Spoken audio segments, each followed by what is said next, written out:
EA Sports FIFA 20 sponsors Saturday Social.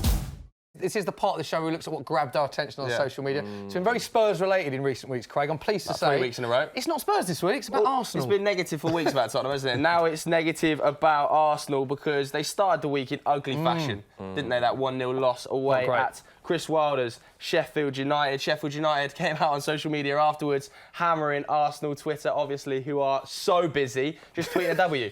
That is simple but effective, isn't it? That's so effective against Arsenal's Twitter, who are W merchants all over the place. But what went wrrong for the Gooners? Because to me, it seems like they're all over the place right now. Vuj, let's go to you. You look they excited. haven't got the, the oomph. You know what I'm saying? The extra hot sauce. It's just they're lacking. And I think Sheffield United, they just showed so much spirit.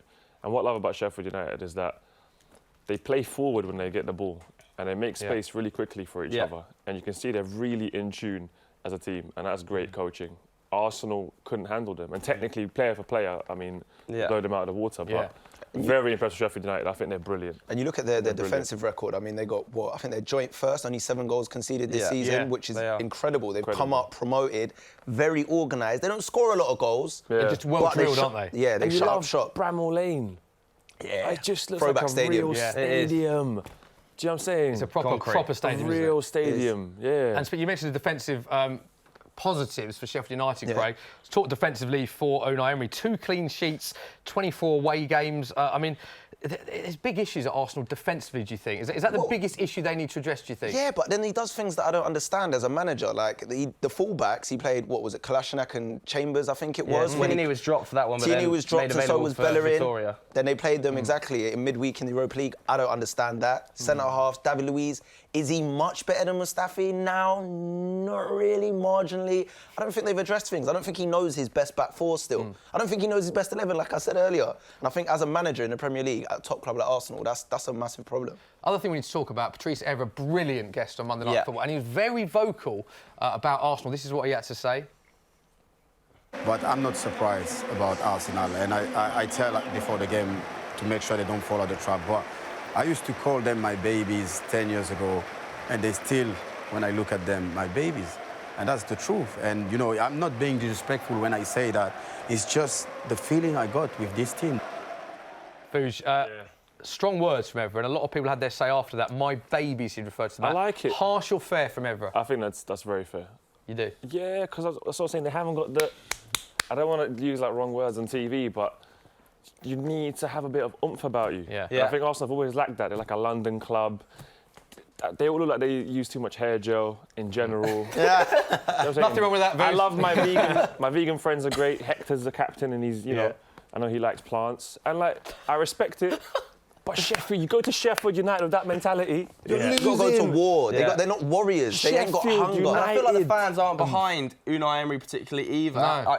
Emery out was trending on Twitter immediately after the game. There was Arsenal fans. We have GRM Daly's tweet here. He was moaning about Unai Emery. He said Emery has till 2020 with his full defensive options to sort this out. If you don't wear Emery out, absolutely nothing's changed. Same problems we had under Wenger, just with better players and less respect for the man in charge. Alex, what are your thoughts? Unai Emery.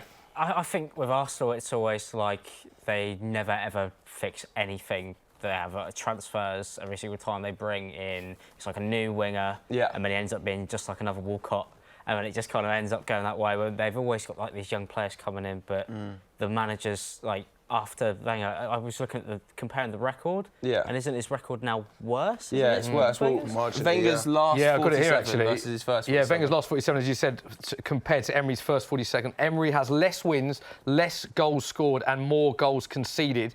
And on that, Joe, you put out a poll on Twitter. What a mate, always thinking of engagement for the show, which I like. You're asking Arsenal fans what they'd rather have, Wenger or Emery. And it was quite interesting. 11,000 votes. Results blew my mind. 80% of the Arsenal fans that voted wanted Wenger back in charge over Unai Emery. 80%, Craig. That's not a good look for them as a fan base. That's really not a good look. Because they wanted him out so badly. They almost They said his legacy was tarnished. They said he's ruining his legacy. He should have left when we won the last FA Cup. Is that poll for real? Are you sure it's real? They love 100%. 11,000 Did you infiltrate votes. it with 11,000 Alex makes a great point as well. Arsenal fans do love polls. I saw they have that Young Player of the Year thing going. They put Guendouzi at the top. Yeah, he's good all the time. Yeah, but They win all the polls. They are busy on social media, though, Arsenal fans. Very busy. They are very busy. They are, yeah.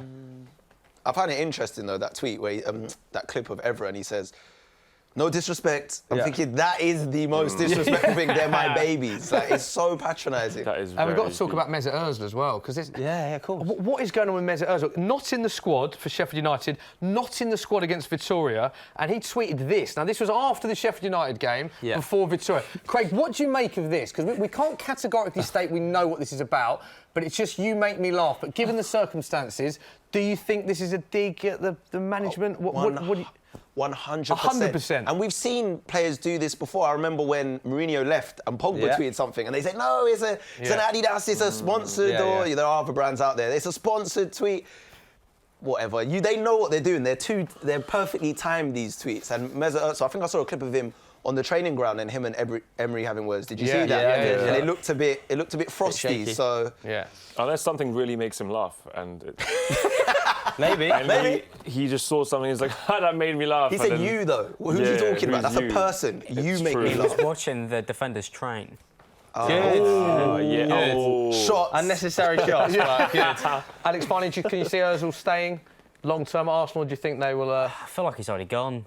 Really, probably to some Italian club, but yeah, I feel like he's done. You feel he's got the inside info, yeah? No, that's where they'll go. we imagine that has got to be resolved one way or other soon, but fascinating to see how that one unfolds.